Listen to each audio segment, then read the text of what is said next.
सवाल number 1, Hezbollah कौन है? तो जवाब है हिजबुल्लाह लेबनान की एक राजनीतिक पार्टी है और इसका अपना एक मिलिशिया है।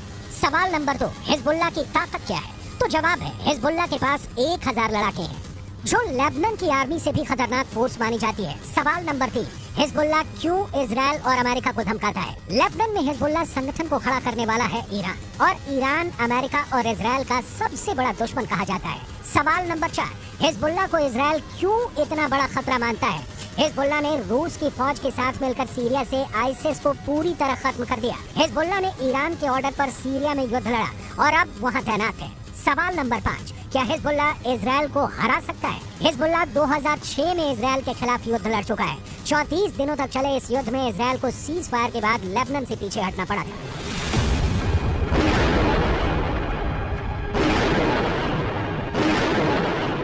अब 7 अक्टूबर को हमास के अटैक के बाद गाजा पर इजराइल के हमलों ने हिजबुल्लाह फोर्स को सुपर एक्टिव कर दिया है। हिजबुल्लाह ने बहुत साफ शब्दों में कह दिया है कि वो इजराइल पर हमला कर देगा, और ये वार्निंग देने से पहले इजराइल तक मैसेज पहुंचा दिया कि अगर इजराइल की सेना फिलिस्तीन के गाजा में घुसी तो वो उत्तरी सीमा की तरफ से इजराइल पर चढ़ाई कर देगा। इजराइल और लेबनान के बीच करीब 130 किलोमीटर लंबा बॉर्डर है और यहाँ संयुक्त राष्ट्र की शांति सेना तैनात रही है। इसमें भारत की फौज भी शामिल है। इस वक्त इजराइल को गाजा से ज्यादा इस बॉर्डर की टेंशन है, क्योंकि अगर इजराइल गाजा में घुसा तो हिजबुल्लाह उत्तर की तरफ से इजराइल से हमला बोल देगा।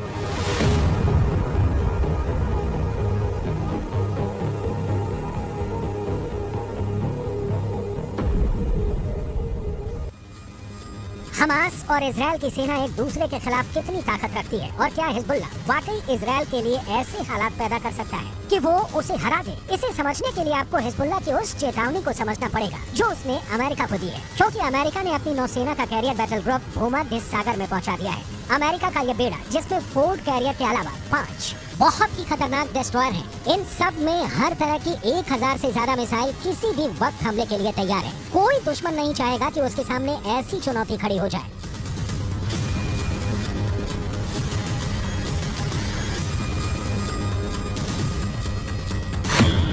इस वक्त ये कैरियर इजराइल के गाजा में पश्चिम में भूमध्य सागर में तैनात रहेगा और वहीं से ऑपरेशन चलाएगा।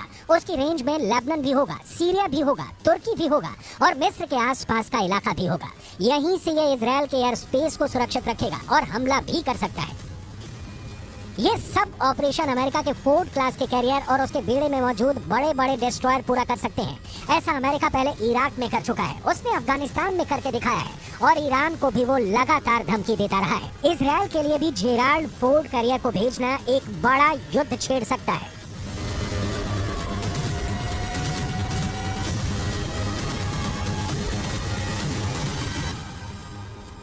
यही भरोसा अमेरिका अब इजराइल को दिलाना चाहता है कि समंदर से ऑपरेशन चलाकर अमेरिका सीरिया पर भी बमबारी कर सकता है, लेबनान के बॉर्डर को भी सैनिटाइज कर सकता है। लेकिन लेबनान में हिजबुल्लाह को अब ईरान से ऐसी मिसाइल मिल चुकी है जो अमेरिका के इन विशालकाय जहाज को पल भर में डुबो सकती है।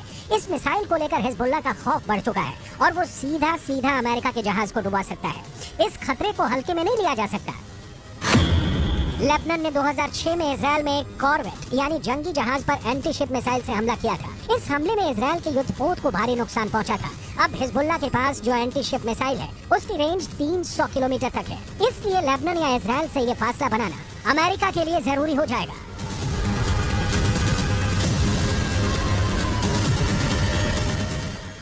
इसमें कोई शक नहीं कि हिजबुल्लाह की लीडरशिप तेहरान से मिलने वाले ऑर्डर पर काम करती है। इसलिए सवाल ये भी कि क्या ईरान चाहता है कि हिजबुल्लाह इजराइल पर अटैक कर दे? ईरान ये भी बहुत अच्छी तरह से जानता है कि इस वक्त इजराइल बेहद कमजोर है, या फिर अमेरिका की शक्ल में उसे नई ताकत फिर से मिल गई है।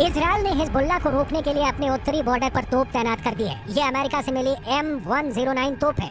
155 मिलीमीटर की ये तोप टैंक नुमा बख्तरबंद गाड़ी पर फिट कर दी गई है और ये 1 मिनट में 4 गोले दाग सकती है। इस तरह से देखा जाए तो लेबनान बॉर्डर पर इजराइल ने अपनी तैयारियां पुख्ता की हुई हैं। वहीं लेबनान की तरफ से आप इजराइल की एक पोस्ट देख सकते हैं। यहाँ रेडार भी लगे हुए हैं और इलेक्ट्रॉनिक सिस्टम भी जो हिजबुल्लाह की हरकतों पर नजर रखते हैं। इन इलाकों में 7 अक्टूबर के बाद से तनाव फैला हुआ है। लेबनान की आर्मी भी नजर रखे हुए है। यहाँ रहने वाले लोग भी जानते हैं कि हिजबुल्लाह किसी भी वक्त ऑपरेशन शुरू कर सकता है।